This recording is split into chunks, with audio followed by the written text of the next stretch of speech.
Dear Toby, did you think you would end up liking acting this much?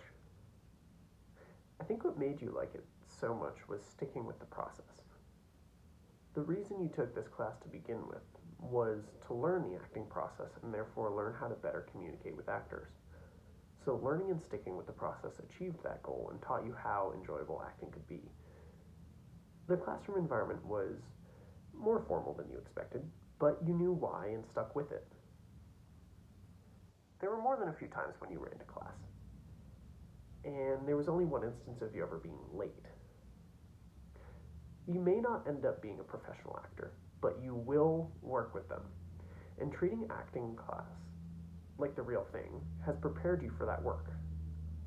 Your effort and commitment showed when volunteering for workshopping activities, and your willingness to volunteer grew throughout the block as you built up confidence. One reason that your effort and commitment were strong throughout the block was that you could tell that the process of script analysis and layering really worked. You could not phone it in, because at the end of the day, somebody was going to see your work, and that meant something to you. Your effort and commitment showed through when looking at your progress through your monologues, and what a useful tool it is to be able to look back at them and see how you have grown and changed and taken critiques to mind. And that's something that I'd like to keep up with. The final rendition of the monologue is definitively your best. I think really getting into the moment before was what kicked it off. But what really helped you grow was your willingness to take criticism into consideration, because that is what can make anyone's work in nearly any field better.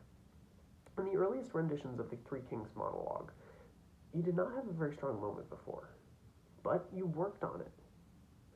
As you developed the monologue, you took more time with the words, letting them come more naturally as you were able to distance yourself from them in a way, because you knew the words and you could let them come naturally.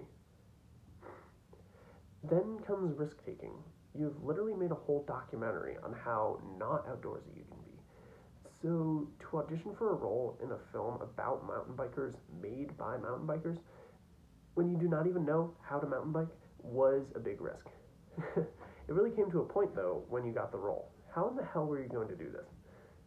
Unfortunately, you have yet to see the finished product, thanks COVID, but your commitment to the role is what was most important. And it can be difficult to work with first-time directors, but I think you made the most out of it, and I think it was really a learning opportunity, and you learned a lot from it. In terms of creativity, I think that the games and workshop activities were where you would explore your creativity the most.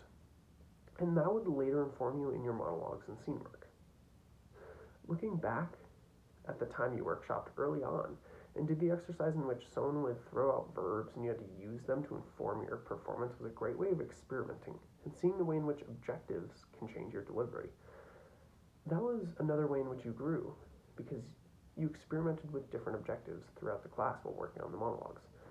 Alongside creativity, though, is curiosity. It was such a unique privilege to be able to learn from everyone in the class.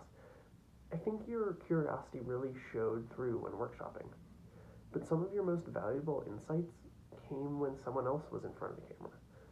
It was your curiosity and eagerness to learn from everyone that made that possible. What also made that possible, though, was everyone's willingness to be vulnerable and to get up in front of people.